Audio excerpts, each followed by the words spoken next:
Yo, what up? It's Roger from the Mask Gorilla podcast. And tonight we're back with season 2 of the podcast in a brand new space. I'm not sure if you can tell, with the one, the only, Fukkit.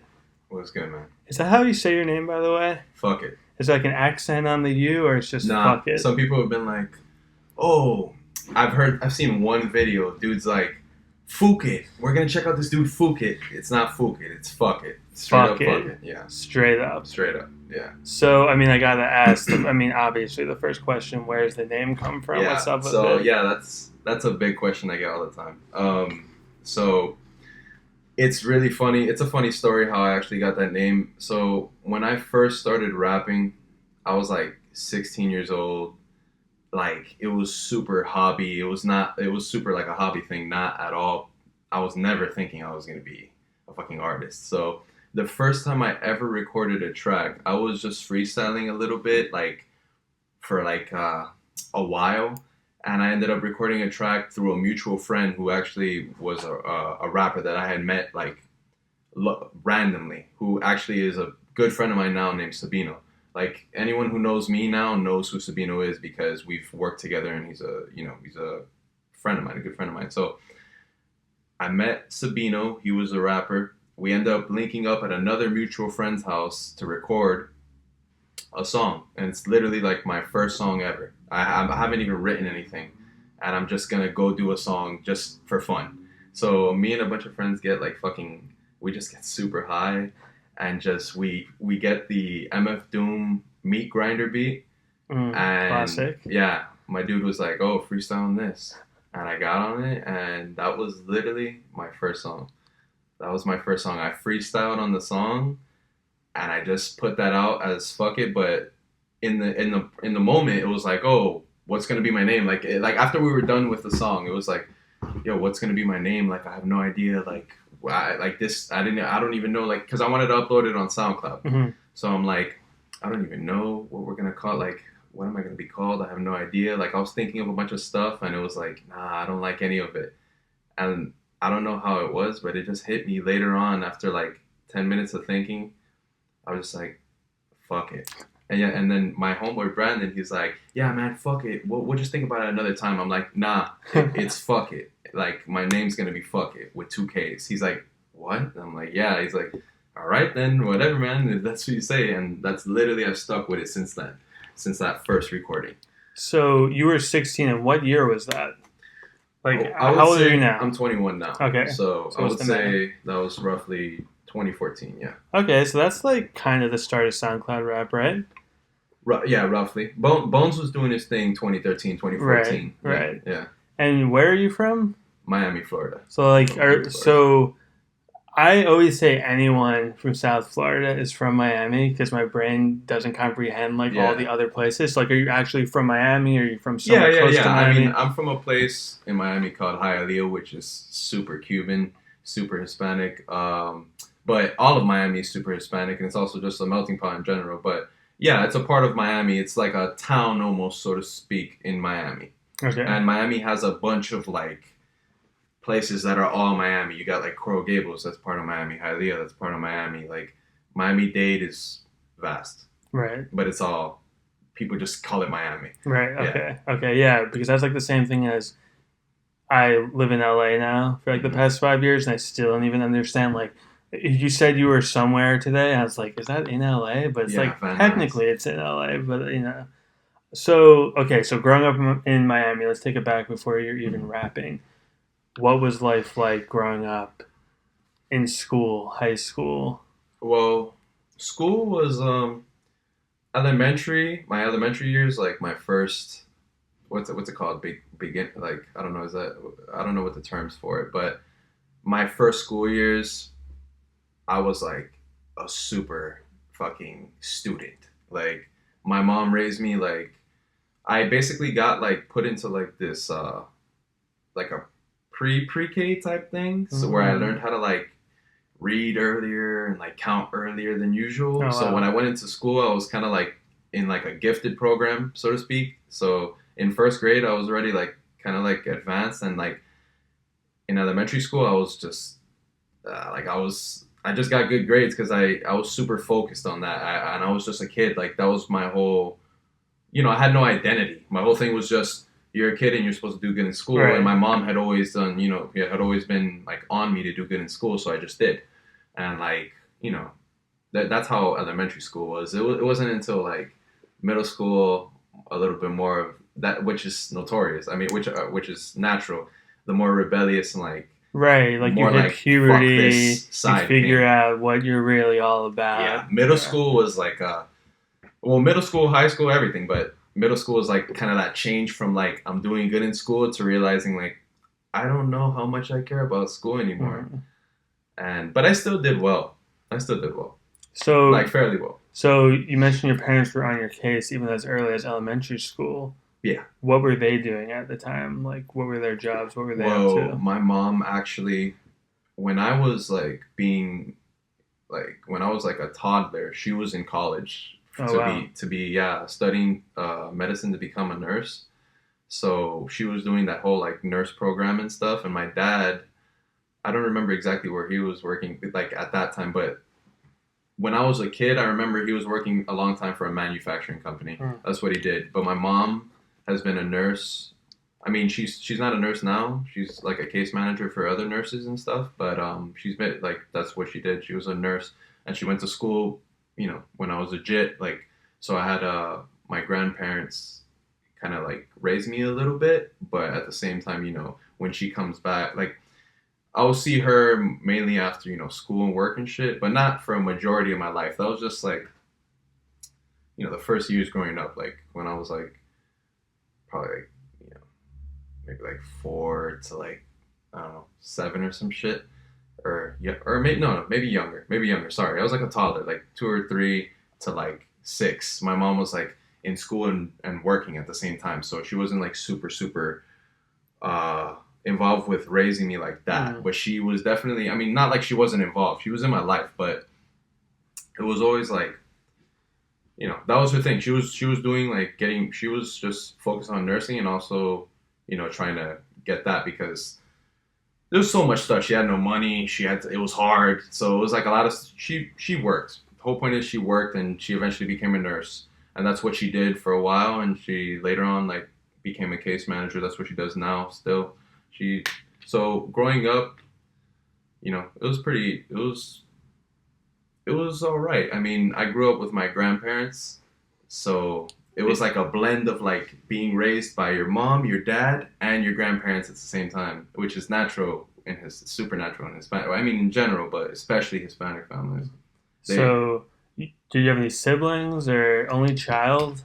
I have 2 brothers. Oh, okay, the older, younger. I have, I have 2 younger brothers, and one of them's a half brother, Jonathan and Michael.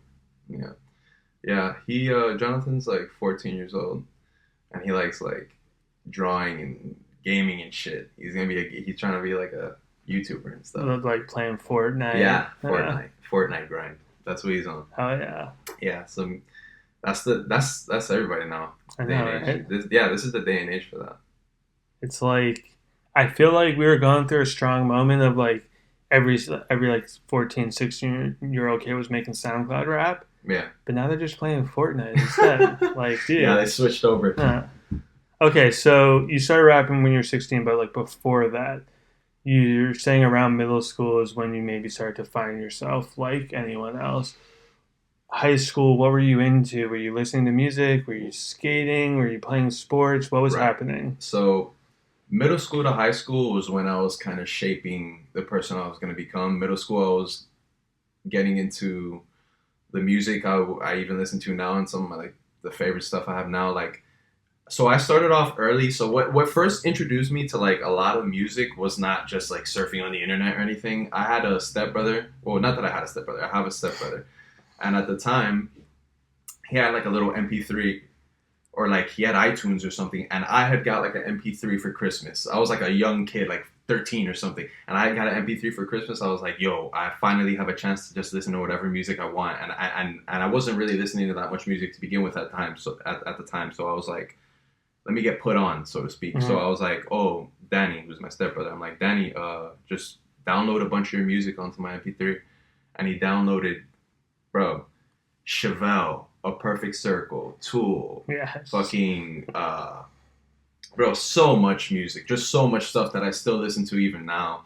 System, Disturbed, fucking so much metal too. Like it wasn't like it wasn't that much rap. What like I got more into rap a little bit later, but a lot of metal. That was what I was listening to in middle school. Like Slipknot was literally my favorite band in middle school. That's a lot of people's favorite band in middle school. But Slipknot was my shit. I was nuts for fucking Slipknot. Literally. Middle school, Slipknot. And, well, other bands too, but Slipknot's huge in middle school. Shopping at Hot Topic, wearing Slipknot tees. Not like that, but I was listening to their music. Hot Topic once in a while. Some shirts and shit. Yeah. They had some shirts. Dude, Hot Topic, like 10 years ago, it was kind of a different place. Yeah. No. It was sort of intense to walk into Hot Topic, but now it's just like like any other store in the mall. Now. Yeah, it's like they sell like Fortnite t-shirts. So like your brother probably goes to Hot Topic a lot now to buy the Fortnite stuff. No, yeah. I mean, I have no idea where he shops, but So wait, okay. So you're listening to Slipknot, Chevelle. Do you eventually get into rap? Like, how's that transition? So another thing that was happening too, like when I was growing up around my grandma, my mom has some brothers. She has like 2 brothers, and they were like young teenagers while I was growing up there. No, not both of them, but one of them. One of my uncles was a young teenager while I was growing up in my grandma's house. So he would have his friends over some stuff. My bad. Sorry about that. I don't even know what I just said. He would have some friends over sometimes, and he would play music and play like Mario Kart and shit like that. And how I got introduced to rap music was literally that moment. Like he had a boombox in his fucking room. He had a boombox set up, and the first rap music I remember hearing with him at least was like fucking. It was Eminem and that curtain album. The album that had the curtain. Eminem closing. Show? Is that what it's called? I don't know. It's something about. I have no idea. Well, there's a curtain closing, right. And like he's there, and there's like flowers all over the stage and shit. Yeah. That was some of the first rap I listened to. My dad sometimes in the car would play like fucking Pac.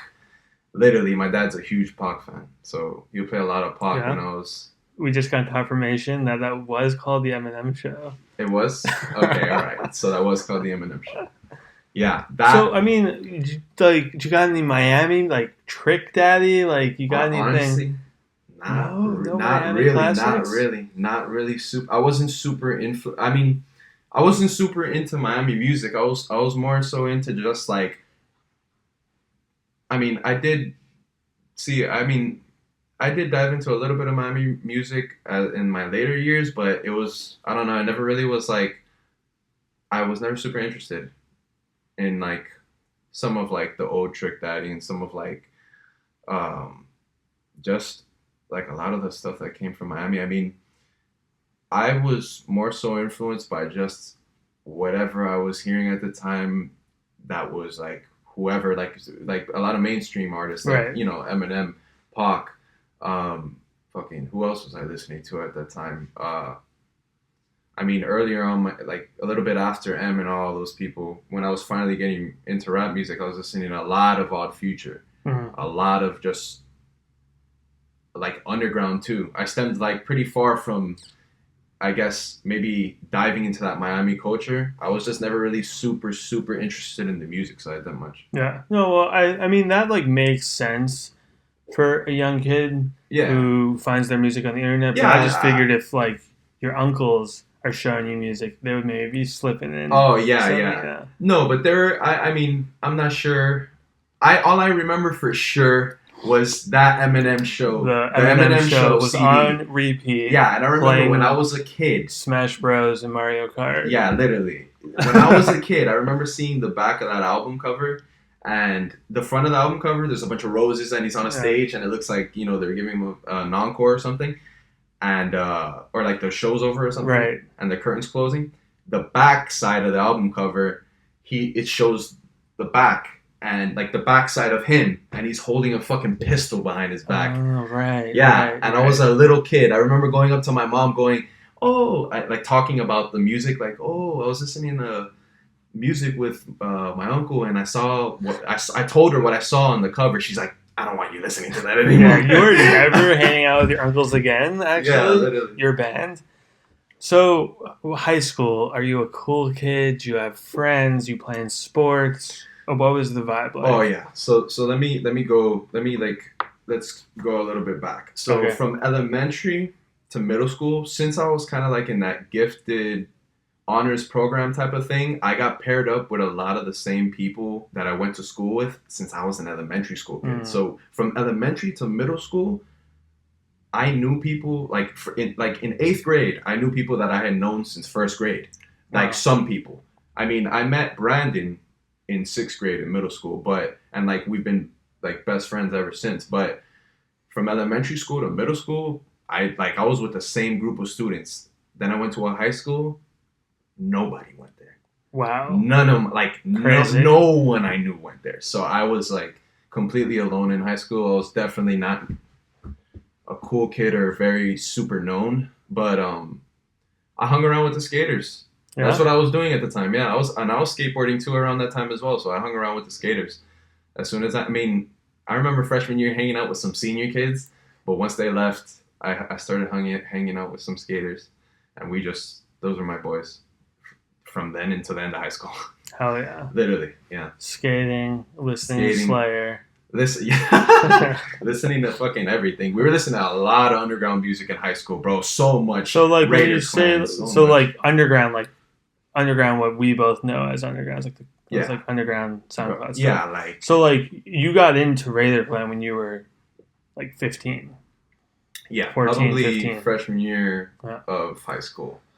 Probably, yeah. Around then, I started getting into Raider Clan, Bones, Puya, just so many underground artists. So then, by the time that you recorded that first song, you're 16. The underground was a little bit more established.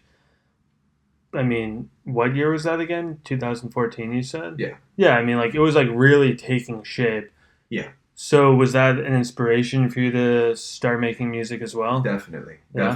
Listening to, like, Bones, fucking Raider Clan, Puya, just, so, like, I mean, I mentioned those people because those are just, like, right now the only people I'm thinking of off my head, but in specific in Raider Clan, like, Curry, Xavier Wolf, Simi, a little bit of Eddie Baker. Of course, I was listening to SGP. Like, all those people influenced me to basically think, like, I want to do this shit. I want to rap. I want to, even a little bit before then, I knew I had this bug in me that wanted to write and wanted to do something more artsy than just schooling, which was what was, like, kind of my parents' vision. Right. I always knew I wanted to do, like, more than that, but I didn't know it was going to be music, and I didn't know it was going to be rap music. So what made you gravitate towards this underground scene instead of continuing to listen to what's on the radio or Lil Wayne or something? Like, why were you drawn to the Puyas and the Bones and the Space Ghost Perps of the world? I think I was one of those people who had lost interest in kind of what people call mainstream appeal, or like just what's appealing to. I wasn't very interested in listening to what was on the radio. Like, I was like, I want to listen to stuff that's not on the radio. I want to listen to stuff that people don't know about, because this stuff that I'm listening to is I'm just bored. Like, I want to hear dirty shit. I don't want to hear people I don't want to hear another dubstep drop. Right. Like, at the time, Skrillex. Yeah. Non-step dubstep, bro. Non-stop non-step. Dubstep. Non-stop dubstep, bro. It was like, bro, dude, he was fucking racking up Grammys. Oh yeah. Killing it. Yeah, he was killing it at the time. But and no, that's no offense to dubstep. Shout out anybody doing their thing. But I don't know about it. I wouldn't take it that far, but I'll let you shout them out. I wouldn't go that far, but yeah. Let me step back. But anyway, no, but I was just very drawn to underground music. Once I found out about SoundCloud, I started just researching everybody. Like, once I got into Raider Clan, I found out about Bones and Puya and all these other people that were coming up. I keep mentioning them in specific. Right. Yeah, I mean, like, they're the main guys. They're the main guys, though, of that 2014 Throwing Young Lean. Yeah. Maybe it was a little. No, I wasn't bumping Lean, though. No? Yeah, I wasn't bumping Lean, though. he's was not so- for he was everyone. com- Like, yeah, you know, exactly, like yeah. he's not for everyone. That whole vaporwave, Right. I was out of it. I was more on like, bro, I was Fiji water. I got it special for this interview. yeah. No, I was super like Raider Clan was my favorite group at the time. And they're obviously local to you. So were you checking out shows at that time? Were there shows at that time? I was like too young to even know. Like, I wasn't really in. Like, I was like well, when I was 18 and stuff. When I was 17, 18, I started going to shows and stuff. But when I was like first listening to that music, I was like 15, 16. I wasn't really going to shows that much. I was more like I was a little bit more grounded. Like, my parents were kind of a little bit more grounded. I wasn't going out like to that much stuff yet. But 17, 18, I started going and seeing a little bit of like Curry, Simi. I saw Xavier Wolf. I saw all those dudes. Because at that point it's 2016 and it's everywhere. There's like fucking probably shows every weekend Yeah. in Miami. Do you remember your first show that you went to as a fan? Actually, man. Yeah. Pass. Nah, I don't. You have no idea. I don't remember. It's just all blurred. The first show, damn man, I can't think of it. Well, I mean, like, what was the first one you remember of, like, your first underground show that, like, wow, this stood out to me, this was a cool experience? I think one of the first underground shows that I saw that really, really, really stood out to me was Denzel Curry performing with the Underachievers and another group called the Nobodies, who were a group local to South Florida.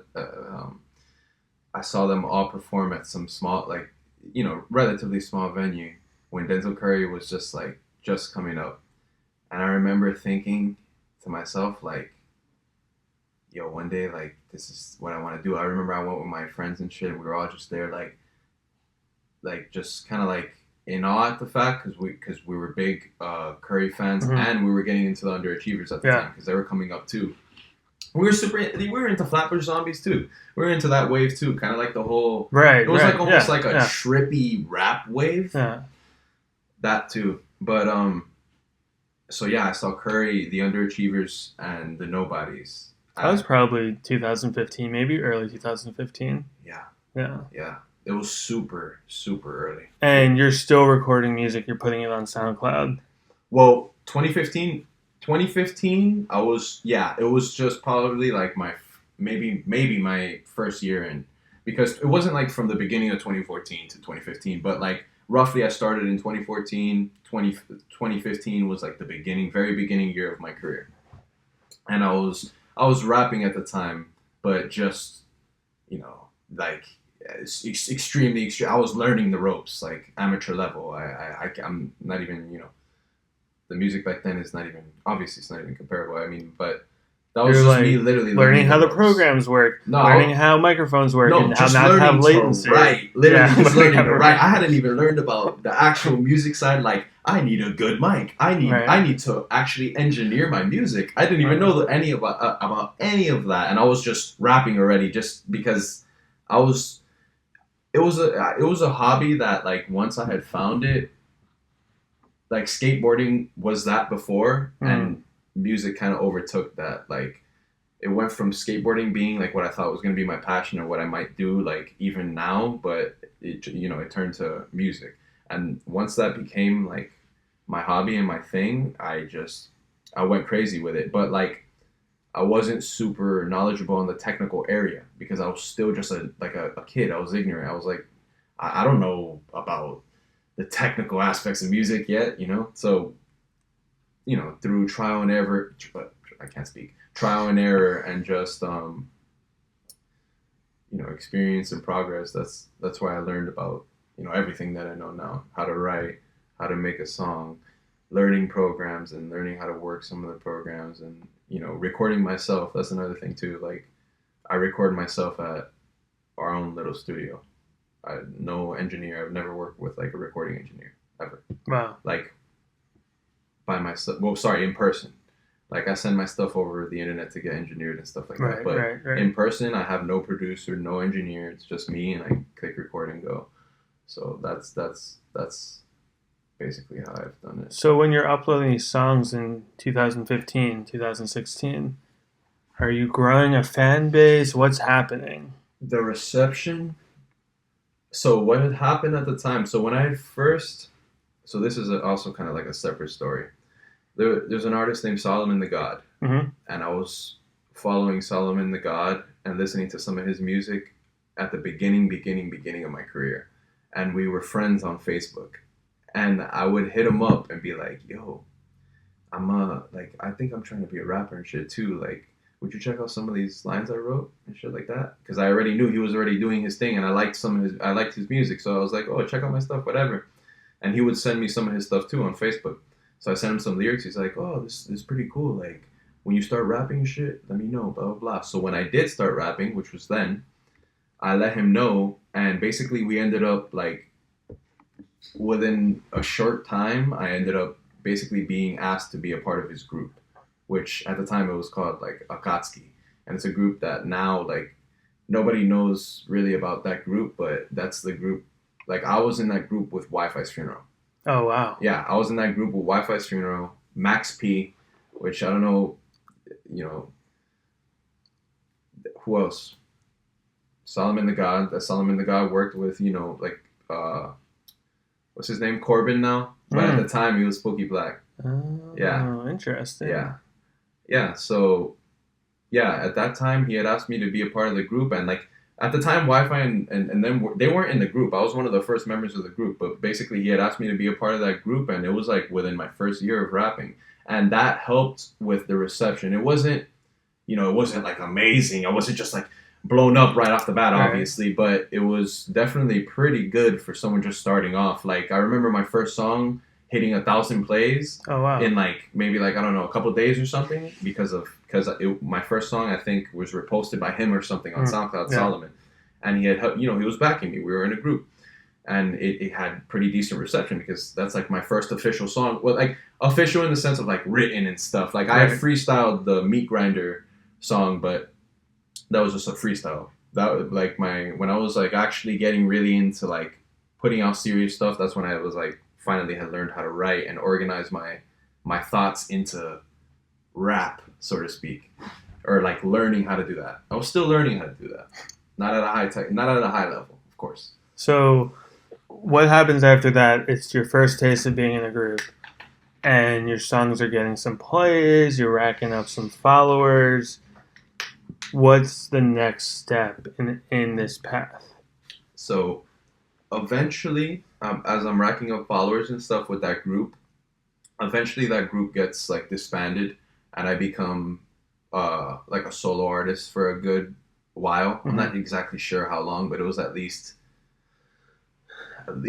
maybe like a year before I got into like another group. But or like a year or two maybe. So like at this point we're into Maybe 2016. Yeah, we're getting more into like my rap career, but yeah, we're getting more into that side, yeah. So once that group had disbanded, I was more just focused on a solo career and kind of working with some of the people that were from that group, like mutually too. Mm-hmm. But I wasn't a part of the group anymore, and that group basically didn't exist anymore after that. So when I moved on to my solo career, I was just putting out my own music of just like off the people I had met off the internet, like, send me beats through email, and if I like it, I'm gonna get on it and make a song. And I was the definition of a SoundCloud rapper. Mm-hmm. I was like the real SoundCloud rapper. Like all of my SoundCloud growth is organic from 2014 to now. Just me, just putting out music. Like send me a beat through email. I get that beat, rap on it, put it on SoundCloud. Like SoundCloud. That's literally been my whole career. Literally since day one. Because 2016, you're out of high school at that point, right? I believe. Well, actually, no. I had left the group before then. I had left the group before I was out of high school. So maybe I had left the group around 2015, or maybe it was about to be 2016 or something. But I was like, oh yeah. It was around that time. Sorry about that. So okay, so as that's happening, you're establishing a following. Yeah. You're getting some plays on your music. Mhm. You graduate high school. Your parents pushing you to go to college. Yeah. Yeah. That's So exactly what what it happens was. there? I mean, here's the other catch too. Here's the other thing. My parents didn't know I was making music for like at least 3, 4 years. Years? I thought you were gonna say months at No, first. years. So you're living at home recording music, hanging out with your friends, and they have no idea that you're putting No this idea. music No, online. and not only was I putting out the music, I had already went to perform in Washington D.C. without telling them I went to You're just like, Washington hey, D.C. I'm at my friend's house for the weekend. Yeah, Wild. because at the time I was afraid that they would try to stop me, or they would try to be like, "You're a rapper? What?" Are your parents religious? No, it wasn't that. It was just more so that their vision of what I was gonna do was go to school and go to college. My mom had actually was trying to like she was trying to set up like when I was since I was a baby trying to set up like a prepaid college fund and stuff. Mm. So the plan was always, oh, you're gonna go to college. So when it wasn't to me, which I already knew the plan was, they expect me to go to college. When I figured out, oh damn, I might not actually end up staying in college. I have interest that I don't necessarily. So have to you be in were college at. for. So you went to college. Yes. At what school? I actually went to Broward College. Okay. Yeah, I went to Broward College for roughly a year and a half, maybe, before I said. Were you studying anything at that point, or you're still figuring it I out? was just figuring myself out and trying to kind of like figure out like if I'm gonna do this school thing, what am I gonna do? Right. But for a year and a half. So at the time, deep down, I had known I'm not interested in staying in college. Mm-hmm. I'm interested in focusing on my work, on my music, which is like my ultimate passion, and doing that. I really don't care about being here.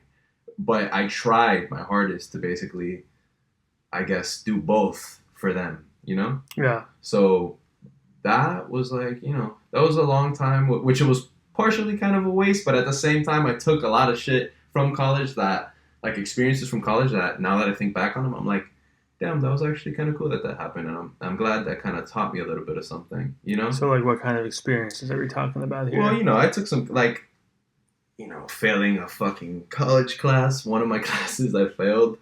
And that, every time you fail, you learn something. So it's like, that was one thing that happened. I mean, I also learned from just experiences. Like I had a speech teacher who was just real, like, he was just a real interesting dude.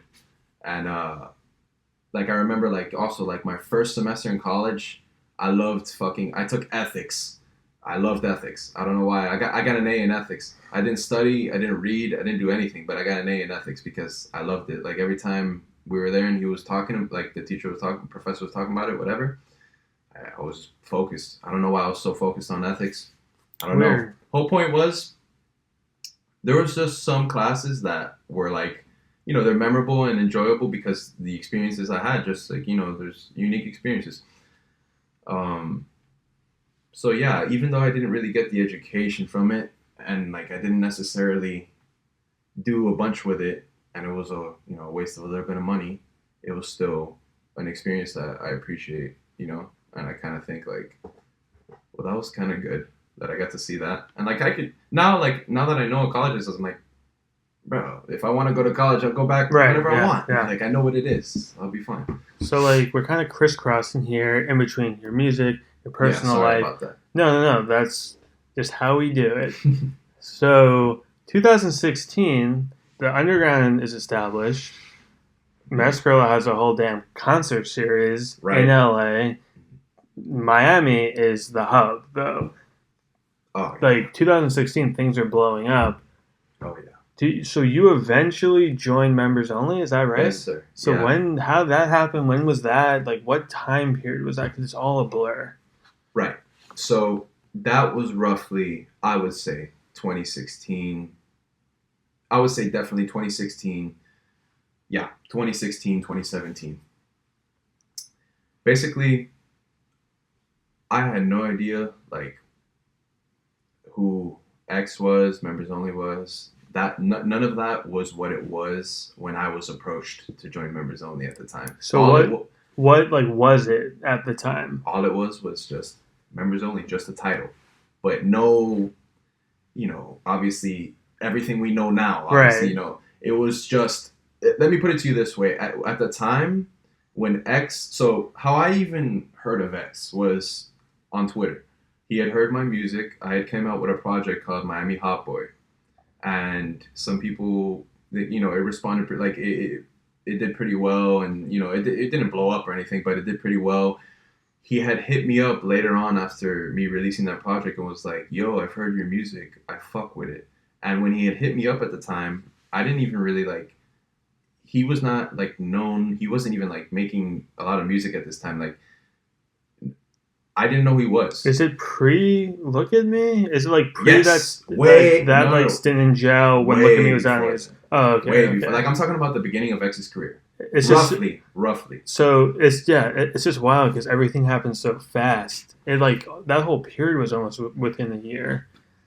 Year or two, I would say, yeah. So it was before he yeah. had reached a certain level. Let me put it to you this way: when he hit me up, not only did I not know who he was, on SoundCloud he had less followers than me. How many followers did he have on like Twitter or? He had a nice Twitter following. Like his Twitter following was already bigger than mine. Of like what? Just for some like perspective. I don't know. Maybe it was like him. Yeah. I don't know. Maybe on Twitter he was probably, I don't know, maybe like at the 4K maybe on Twitter. Wow. Yeah, he had more followers than me on Twitter, but on SoundCloud, literally to put into perspective, on SoundCloud he was a smaller artist than me at the moment. I had no idea. That's how it goes, though. Yeah, of course. I like still hear stories to this day. I interviewed Gizmo like a year ago. Yeah, that's my dog. Yeah, dude. That's the homeboy. And he was like, Peep reached out to him, and he reached out to a bunch of people, and like Peep had no followers, and Gizmo had more followers, but shit changes so quickly on SoundCloud. So he hits you up on SoundCloud. No, he hit me up on Twitter. On Twitter, he's like, "Hey, I have a crew. Yeah, I fuck with you. Yeah, and he was recording on SoundCloud and shit. Yeah, exactly. Yeah. So were there any other members at that time? There was a bunch of members at the time. I don't know if every member that was there at the time is still there. I'm pretty sure there was, though. Yeah, basically a good majority of some of the current members were there. Like I would say, like Kill Station. That sounds like the era when he was in it. No, he hadn't joined yet. He hadn't joined yet. It had started off with Ski, which is Ski Master Slump God, obviously. Flyboy Tarantino, a producer named Vinny Changos. It was a group of just a bunch of producers and like some rappers. So it was like X was a rapper, Ski was a rapper, Flyboy was a rapper, I was a rapper, and there's maybe a couple other rappers, maybe, and like a bunch of producers. So that's what it was like in the beginning, and it was very just localized. Like it was just like his homies type shit. Like Kill Station. You're all around the same age. Roughly, yeah. From the same area. Roughly. So are you hanging out in real life, or is it just an online thing? We were hanging out in real life, but mainly for like music purposes. We would meet like during shows, during meetings about the group and stuff. But like since I lived kind of far from him, like he lived like 30 or 40 minutes away from me, and at the time I didn't have a car, so it wasn't like I could meet up with him whenever I wanted type shit. So we would chill once in a while, but it wasn't on some like we weren't best friends or anything, or like seeing each other every day type shit. And we didn't grow up necessarily in the exact same area. Like he grew up in Broward, I grew up in Dade County, so those are like counties apart, 30 minutes, 40 minutes to get there. So at the time, I wasn't really like driving back and forth or anything. I had no vehicle. I wasn't really going around that much. It was mainly just for like I'm only go around when I need to go to like shows and link up. I mean, we had linked up a couple times too to do a little bit of like music shit sometimes too, but not a lot. So what were those like? What was that time period like? Those early days, those early members only X Ski Mask, like. Man, comparison to now, completely different. But obviously, I mean, back then, I could see them going where they're going. Not necessarily exactly. I'm not saying like, oh, I saw that happening. Mm-hmm. It was a little bit of surprise to maybe see exactly how far they actually went. But it went. When I would see them perform and at the local shows, even when they were first starting, it was great, man. They had great turnouts and they were great performers, high energy. Obviously, I mean, just based off their repertoire and how everyone knows them, they're high energy artists. Being in members only at the time was like fucking super cool. It was dope to me, especially since X was coming out with more and more super cool, like super dope fucking music, like music that was like other people weren't making it at all yet. Like he was really kind of like pushing out newer sounding shit and a lot more aggressive sounding shit for the underground too, because you don't really hear that much aggression in rap at the time. Mm-hmm. Like it wasn't that way, right. And you would hear more of that kind of aggression almost like in metal, which appealed to me too. Whole point was, coming up in the beginning, man, it was exciting. And obviously I was in the group, so it was all like a whole thing. We were all like working together. You were like working together, influencing each other, talking to each other on the internet all the time, showing each other music. Exactly, yeah. So what happened there? Because you're not a members only anymore, right? No, you are no longer a member. So what year? When was it? What happened? Why and how? The year, I can't tell you exactly the year because I don't even really remember. Was it like late 2016? I would probably say if I joined late 2015 to early 2016, then I probably left the group by mid 2017. Oh wow! Yeah. So it was like a year and a half. Yeah. We had a good run of time at least. And by mid 2017, X is on his way to being one of the biggest artists in members the world. Only in general. Ski Mask X and tour. Ski are on their way to being some of the biggest underground artists. Yeah. Right. That's like when X is blowing up. Ski Mask is on that tour, I think. Yeah. So what happened? So you're in Miami. You're watching your friends from your crew blow up. So what happens? So basically, a lot of the internal stuff that would happen within the group is not like, publicized and stuff. Mm-hmm. Not everyone knows about the actual in and outs of the group and how it worked and how, everyone spoke to each other and how things work. So there were things about X that at the time were like throughout that one from 2016 to mid 2017, that whole year and that course of time that we knew each other. At first, as I got to know him, there's those things I wasn't really noticing them until I actually, was spending time. There was these red flags that would like pop up in my head about him because of his personality and his aggressive personality. Mm-hmm. And basically, there are things that I was seeing that were happening in the group that I didn't stand for and I didn't want to be a part of, basically. So after a certain amount of time, after feeling kind of like different about the way the group was, like when I first joined the group, I was kind of like, I was into it. I was way more into it, obviously, because I had not really known who he was and who everyone in the group was yet. I didn't really know them yet. I was getting to know them. So at the time, it's like, yeah, everything seems cool and shit. But as when stuff hits the fan, then you see where people's true personality lies and how people really act. So there are some kind of, just some negative things that would happen in the group that I didn't want to be associated with anymore. And although it was kind of the prime of their career and also the members only, kind of like they were about to fucking blow up, out of self-respect and dignity and shit, since I knew I didn't really want to be here, I left. Like, I didn't say, oh, I'm going to ride this wave and, stay with these guys and make some music and shit and then leave. I just said, like, all right, I'm already seeing that this is going south. I don't like the way this is. And once I realized and finally came to that conclusion, I left. I just left. What would be an example of one of the things that maybe rubbed you the wrong way? Sometimes kind of just the way he would address other group members was it was to me not genuine and felt like if these guys are your friends, then why are you treating them like that? Mm-hmm. But then you will get a whole other side of the story where people will tell you, you know, he's like the best friend you could ever have or something. So things I was seeing in the group were big red flags to me about how he was treating other members. And then once there was kind of a little, it wasn't anything serious, but once some kind of like negative things had happened between me and him, I was like, I'm already seeing that the longer I stay in here, the more negativity I'm around and getting drawn to. Right. And I just don't respect this. I don't respect this.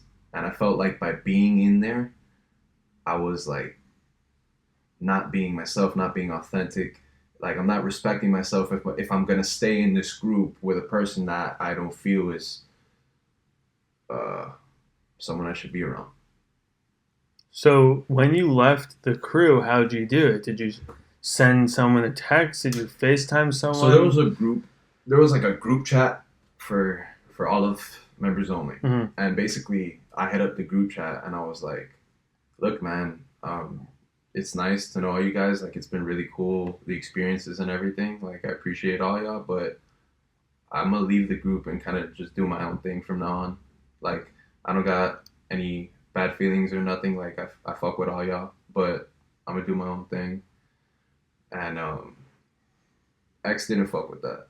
He didn't like the way I went about it. So one of the first things he did after that was basically like call me and just basically like threaten me and basically talk shit to me. And then he tweeted shit about me too. Like he was tweeting like, "Fuck, it's a pussy. I don't usually say this about people that I fuck with, but I smell hoe in that nigga's blood." And he's saying that because I left his group. Right. I mean, so I obviously made the right decision. I like for sure remember those times of those things happening online. He tweeted that shit out, and on that too, that was when I kind of like was like, yeah, now I really that was when things got more dark for me. I was like, yeah, now I really don't like you anymore. Now I really don't want to be associated with you at all. Because you went on to record a diss track. Not necessarily a diss track. But you and Kamiyada, right? Right. You put out a song that was directed towards him, or lines. Okay. Lines. Not the song's not about him, but I'll say lines, and lines are directed towards everybody. Yeah. Lines are directed towards everybody. Trust me, I've there's so many people I've written lines about. And there's people that write lines maybe about me too. Yeah. But that's a part of the game. And like at the time, that diss track was something that came because me and Kami were like, yo, people are backing this dude that we know is not really like a fucking real person and shit, and was kind of on some fuck shit. So we were just kind of fed up and like, yeah, let's do something. Let's do this fucking song, and whoever has a problem with it, fuck them. And that's why we made this. And if you don't like it, it's good. Because at the time we were angry, bro. Which was like 2017. Yeah. So how, just as fast forwarding that story, did you guys ever reconcile? Did anything ever? So what ends up happening is after I had left the group, he had came back later on and hit me up, like trying to reconcile and basically trying to apologize and be like, yo, the group's like kind of not the same without you. Like we fuck with you. I'm sorry about how shit kind of went down, but like we'd like to have you a part of it again. And I really highly, like, I seriously doubted it would ever work again. But in my mind, I was like, you know, maybe we can try to, like, you know, work this, like, relationship shit out, like this whole group thing out.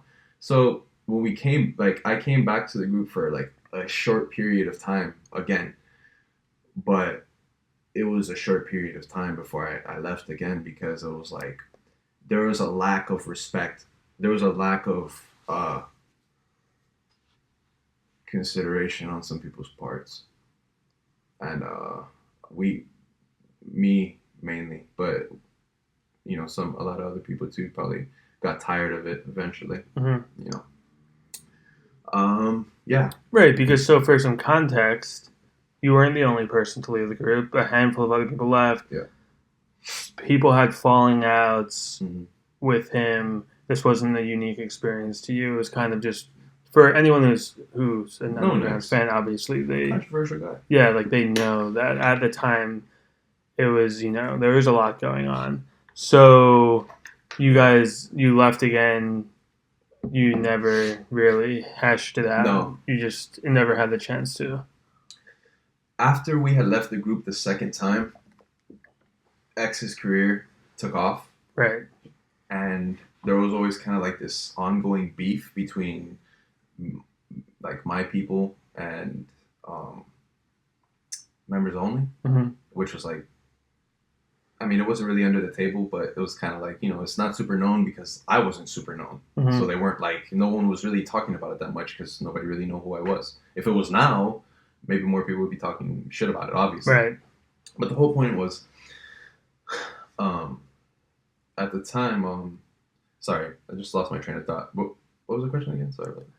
Well, I was just wondering if before he passed, if you guys ever reconciled, sorry. hashed it out. Right.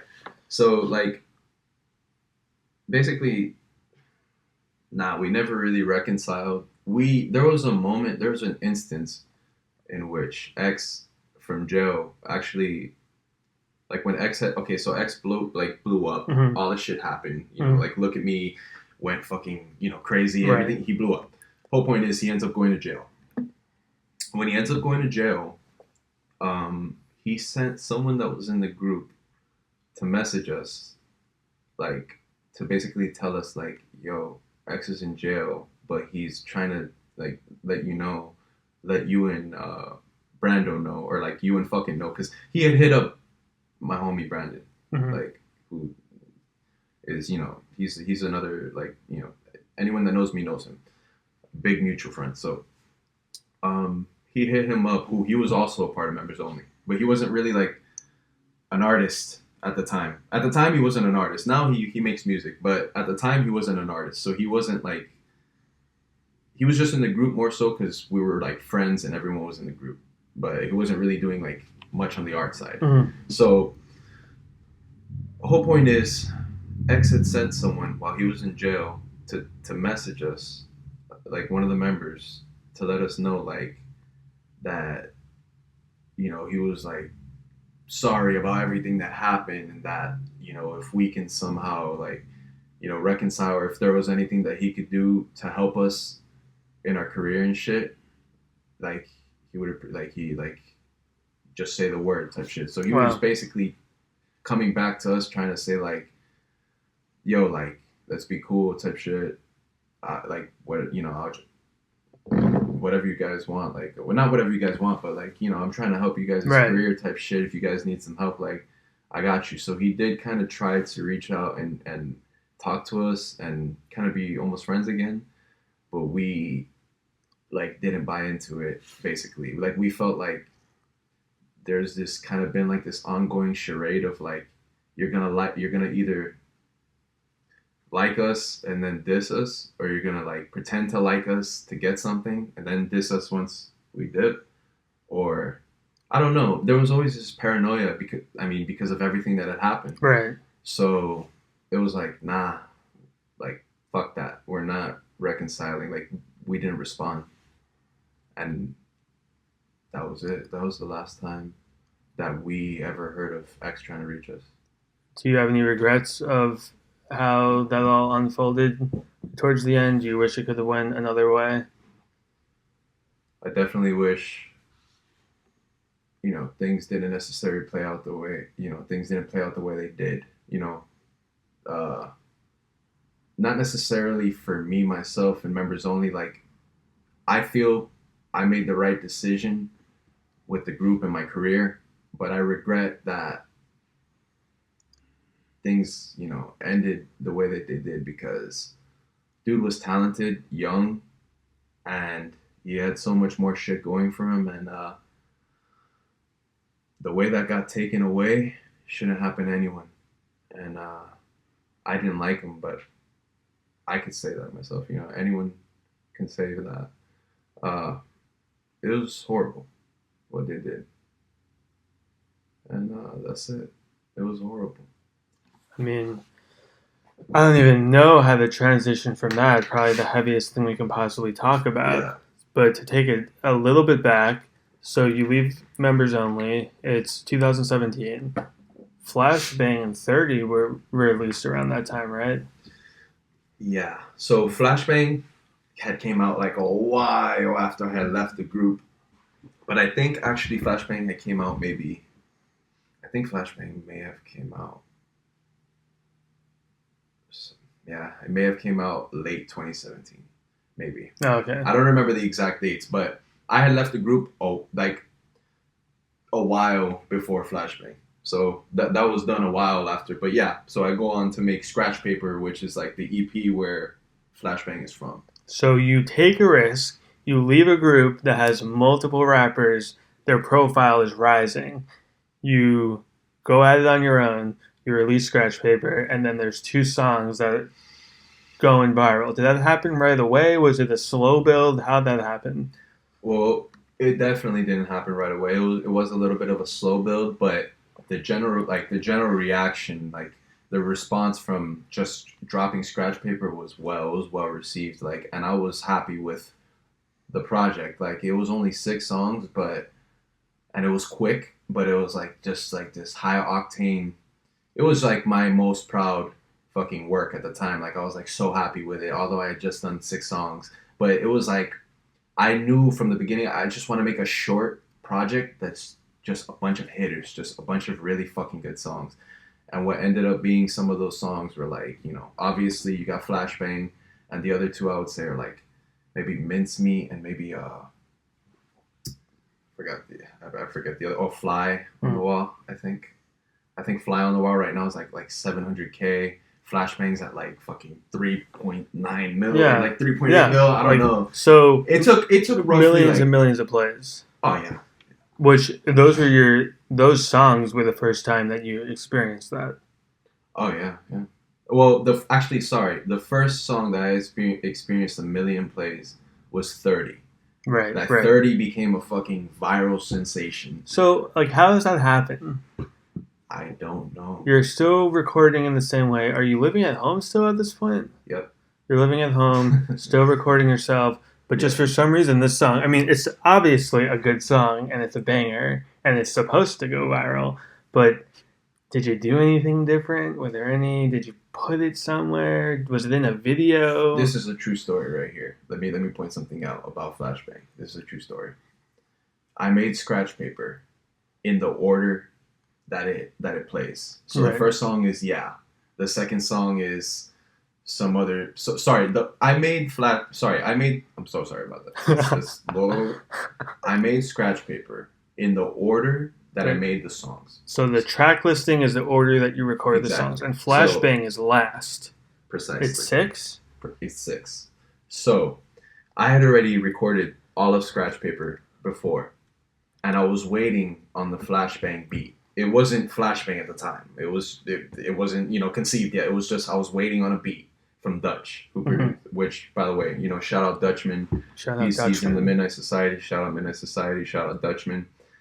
He produced the whole entire. Were you in? Super talented. For Scratch Paper, were you? Dutchman. Were you in Midnight Society? Yes. So you leave members only. You're in.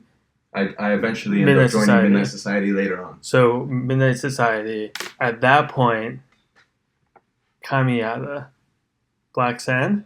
Yep. Gizmo. Who else? KP, fucking Trippy the Kid, fucking Bambi, fucking Original God. Bro, so many good producers. The Virus and Antidote, who's produced a lot of shit for Bones. One of my favorites. Yeah. So So many good producers in there too. Dutchman, Sake. So many good producers in there. so you record scratch. I mean, you record Flashbang last. Waiting Last. on the Beat. It's the last song you put on the project. Yeah. So what ends up happening is all the scratch paper is done. It's pretty good. I'm like, damn, this is pretty nice. Like the last song, we're waiting on the last song, we're waiting on the last beat. When I got that flashbang beat and I heard it, it was so unique and so dope that I thought to myself, this has to be like the strongest song.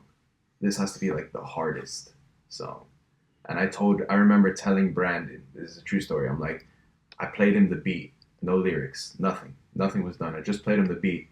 And I'm like, this beat's hard as fuck. He's like, yeah, this beat's hard as fuck. I'm like, this is going to be the hardest song on the whole entire project. I bet you anything. That's what I promise you this happened. And I went, made the song later, and Flashbang is the one. So it's getting millions of plays. You have a couple songs getting millions of plays. The fucking other songs are getting hundreds of thousands of plays. Yeah. Do you have it on Spotify at this point? Is it on Apple Music? It's on Spotify, but not like how I control my Spotify now. At the time, it was like I don't even remember exactly how my stuff was even getting on Spotify. At the time, I was trying to figure out like, oh, what distribution? What are you doing? Like Repost Network? Yeah, I was doing Repost Network for SoundCloud, but then eventually I went to try to do TuneCore, right, which didn't work out too well. What I ended up sticking with was DistroKid. Now I'm on DistroKid, and that's how I. And for all the fans out there, when a random YouTube channel uploads Flashbang and it has 4 million plays, you're collecting money on that, right? Yes, sir. Via something like Create Music. Ad revenue. Yeah. Right. Ad revenue. So, I mean, you're making some money at that point. Yeah. Do you move out of the crib? Do you move in with some friends? What happens? Not yet. I mean, I was I started making some good money, but I was still like, well, this money's not good enough for me to necessarily like. I can't live off this, right. So let's pocket this. Let's save as much as we can. Let's be smart about this. Are your parents cool with you making music in your room at this point and not going to college? No. Sorry. Let me clarify. I'm making music. I'm making music. The studio is not in my crib. The studio is actually in Sabino's crib. Like Sabino has a spot where he has a room and we have a studio set. Right, but I mean, so you've already left college. Uh-huh. You're committed to music. What are your parents' thoughts? Oh yeah, right. So they were like, look, if you're gonna be like not going to college and shit and doing this whole thing, then like, you need to just have a job and pay rent and shit to contribute. And I'm like, okay, that makes sense, obviously. And like eventually I did tell them about the music, which was like, what was your job at the time? I was actually working at an office, just doing clerical work. Really? You were like a executive assistant? Yeah, no, I mean, well, yeah, I was, and also like data entry and stuff like that, just kind of inputting stuff into the system. But yeah, I worked on kind of just like in an office area because of like a clinic. You don't have any face tattoos. No. You don't have rainbow colored hair. No. Do you have any tattoos? Yeah, I have like 10. But no, like neck, face, hands. Not I see one poking out of the sleeve. I got one right here. I got like another one over here. Smart move, because then you can still work in an office. Right. But so the songs are blowing up. At what point are you still living at home? Yeah, at the time I was. No, I mean like currently, are you? Oh no, I'm not. So like, what changes? You have a hit on your hands. You're in a crew with rappers that you fuck with. Wait, how long were you in Midnight Society? Because you're not in it anymore? No, I left Midnight Society. Why did you leave Midnight Society? Honestly, bro, kind of just for the... basically, after leaving the whole members only and like doing Midnight Society, like that was a great... I mean, I fuck with all the Midnight Society, but after doing the group thing so many times and for so long, a lot of people don't know this too. This is another group that I didn't even mention too. After I left Fukkit, I joined Gods, which was a group with Ramirez. Oh, yeah. Interesting. Nobody knows about that. That was some like just pure internet stuff because he's not from Florida. No, He's yeah, from San pure Francisco internet. or Exactly. Oakland. Yeah, pure internet stuff. And I was in Gods for a while too. Wait, so how long are you in Midnight Society? Menace Society. You just recently left, right? Like Yeah, earlier this year? I would say I was in for maybe like a year and a half. But you're still friends with or everyone. maybe two. No, maybe two. Maybe 2.5. It's just like I'm still friends with all of them. yeah, you still hang out with them. Yeah, once in a while. We're not in the same area, but right, right. Yeah. So, Scratch Paper, what's the next steps? You're really coming into your own as an artist. You have your sound down. You're in Midnight Society still at that point. Mm-hmm. Take us through those next, few months that next year. Well, after all of Scratch Paper and like all that, like the success of that project, I went on to put out a bunch of like singles for a while until I felt like I wanted to do a project again because that felt like suffice for like just doing a little project then. Like I didn't want to just jump into a project immediately again or anything. And always kind of like my career has always kind of revolved around just me dropping whenever I want singles. Like I've always like been on like that's why I said I was like the definition of a SoundCloud rapper because I would just drop singles whenever the fuck I wanted, like at any fucking time. So after Scratch Paper and like as I was already getting more into the professional side of like this is my career and shit, I gotta be like cautious of of how I release music and how I do things. After I did Scratch Paper, I released some singles, and I ended up, like after a while, like I released some singles and shit that did good, but after a while, I ended up leaving the group, and then that's when I started working. Sorry, I already had started working on my new project, which was called like Smithy. It was like my most recent project. Like kind of towards the time that I was leaving the group. And you left the group pretty much at the top of 2019. Yeah. Right. Roughly, yeah. And you went on to release that project about 4 months later. I don't remember. Oh yeah, it was right. Yeah. It was like a month ago. Yeah. So, manager, agent, entertainment attorney, merch company. You got any of that? I actually don't. You're still 100% independent. Yeah. You don't have any team around you. Is that like a conscious choice? Some of it, yes. Some of it, no. Like, for example, some of the merch and stuff, I made the cautious choice of kind of like being like, I'm gonna put out the merch when I know it's gonna be of the quality that I want it to be, and also I know that like, well. Let's just scratch that. Let's go back. It's like when people want it. You don't want to put out merch and you only have 3 sales and you feel like a fucking idiot. Yeah, one thing that I know that people want it, but I feel like my thing is I don't necessarily feel like, oh, this is the time, go put it out. You have to put it out now. My thing is the most important thing for me right now is management. Like managing all the aspects of my career that are not recording music, because setting up shows, setting up flights, setting up tour dates, setting up just linking up with people, all that shit is extremely difficult to do if you don't have anyone in your corner. Especially like me, I literally have no fucking management at all. I have no one. But you're actively seeking management. I see. Yeah, I'm actively seeking. Yeah, I'm seeking management. Yeah. Smart. For the most part, I'm seeking management, but a lot of times, most of it is like people come to you. Like people are just like, yo, I see your stuff. Like I want to fucking, but no one has really came to me on a super serious. No one's really came to me on a super serious level and been like, yo, let's do this. Like I can fucking take your career to the next level and I can help you. Right. No one's came and done it. Meanwhile, I'm already making that success off the music. So I'm like, I'm questioning. Money. I'm like, oh, where are the management? Where's people looking for me? You're flying out to LA. So yeah, exactly. I'm living off the music right now, actually. So now you're moved out of your parents' crib. They're like, you're paying your bills with the music. I'm living with my girlfriend type shit. Ooh. Yeah, I don't have a job. Full-time music. How long have you been with your girlfriend? It's been roughly 9-10 months now. Yeah, it's been great. So it's post millions of plays on songs. Yes. Yes. So how did you guys meet? Just Or long sorry. story short. It was pre millions on songs. Okay. I was still making music, but the millions hadn't come yet. I mean, I had the only million that I had like fucking got in that time was like on 30. Those were the only millions.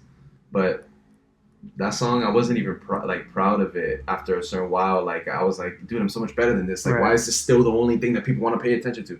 Because it became a meme. The whole point was, it was pre-millions.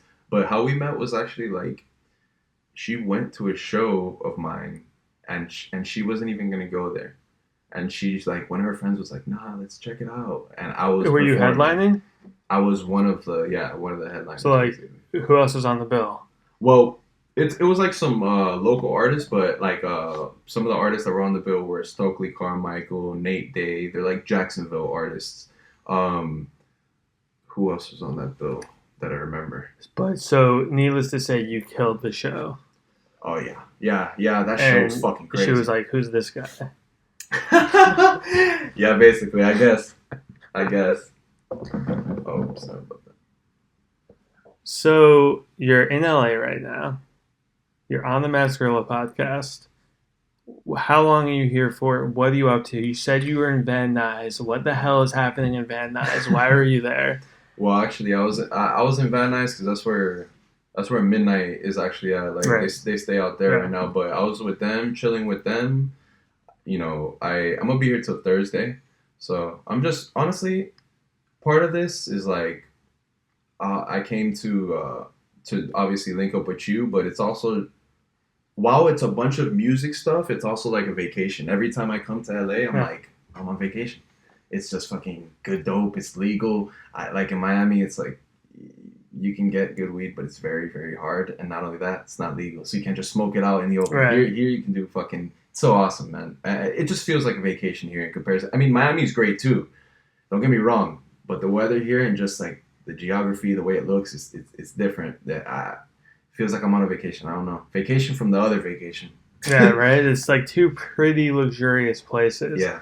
So, I mean, I got to imagine labels are hitting you up. What are your thoughts on that?